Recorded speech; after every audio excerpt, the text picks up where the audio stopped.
संत ज्ञानेश्वर माऊली. माऊली जेव्हा एखाद्याचं वर्णन करतात त्यावेळेस समोर स्वतः मूर्तिमंत रूपाने आपल्यात सामावला आहे का काय असं आपल्याला जाणवतं.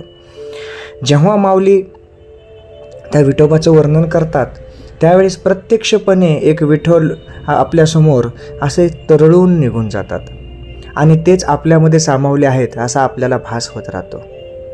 आपल्यालाही जर असं वाटत असेल की आपल्यामध्ये सुद्धा विठ्ठलाने सामावलेलं असावं तर आपलं आचरण तसं असावं. संत माऊली आपल्या एका अभंगामध्ये सांगतात, नवल देखिले कृष्णरूपी बिंब, सावळी स्वयंभू मूर्ती हरीची. मन निवाले बिंबले समाधान झाले, कृष्णरूप बोधले मन माझे. बाप रखुमादेवी वरू सावळा सर्व घटी, चित्ते चैतन्य मिठी घालिता खेऊ. एवढ्या सुंदर शब्दांमध्ये माऊलींनी गोड असं त्या विठ्ठलाचं वर्णन केलेलं आहे. माऊली काय सांगतात तर माऊली म्हणतात, नवल देखिले कृष्णरूपी बिंब. म्हणजेच काय तर मी त्या सावळ्या रूपी कृष्णरूपाची सावळ्या रंगातली मूर्ती, स्वयंभू मूर्ती पाहिली आणि मन माझे त्या मूर्तीत बिंबित झाले. माझं मन मोहून गेलं, त्या स्वयंभू मूर्तीनं माझं मन हेरलं, मला जिंकून घेतलं. पुढे म्हणतात ते, मन निवाले बिंबले समाधान झाले, कृष्णरूप बोधले मन माझे. त्या कृष्णरूपाच्या बोधामुळे काय झालं असेल तर त्याचा परिणाम माझ्यावर एवढा झाला की माझं मन शांत आणि समाधान झालं. जे माझं मन उतावीळ होतं, जे माझं मन क्षणाक्षणाला धावत होतं, ते माझं मन माझ्या जवळ राहिलं, माझ्या चित्तामध्ये सामावून राहिल्यासारखं राहिलं आणि त्या मनामुळं माझं एवढं समाधान झालं. आणि हे समाधान ती मूर्ती पाहिल्यानंतर, ते प्रतिबिंब पाहिल्यानंतर त्या विठ्ठलाचं जेव्हा माझ्यामध्ये ते सामावलं गेलं तेव्हा माझ्या मनाला खरी दिशा कळाली की काय असतं हे मन. आणि त्या विठ्ठलानं हे सर्व काही मोहून जिंकून घेतलं होतं. बाप रखुमादेवी विरू सावळा सर्व घटी, चित्ते चैतन्या मिठी घालितो खेवा.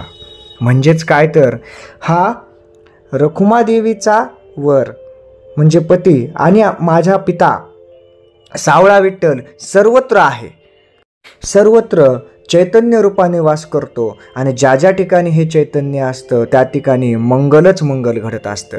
कारण हे चैतन्य आपल्याला उत्साह देतं, हे चैतन्य आपल्याला पुढील कार्य करण्यासाठीची ऊर्जा देतं, हेच चैतन्य आपल्या मनाला प्रसन्नता देतं, हेच चैतन्य मनाला थंडावा देतं आणि हेच चैतन्य जगण्याची उर्मी काय असते, जगण्याचं बळ काय असतं, जगण्याची इच्छाशक्ती काय असते, जगण्याचं ध्येय काय असलं पाहिजे आणि जगण्याचं निमित्त काय असलं पाहिजे, या सर्व गोष्टींचं एक प्रमुख आणि प्रखर असं कारणही बनतं.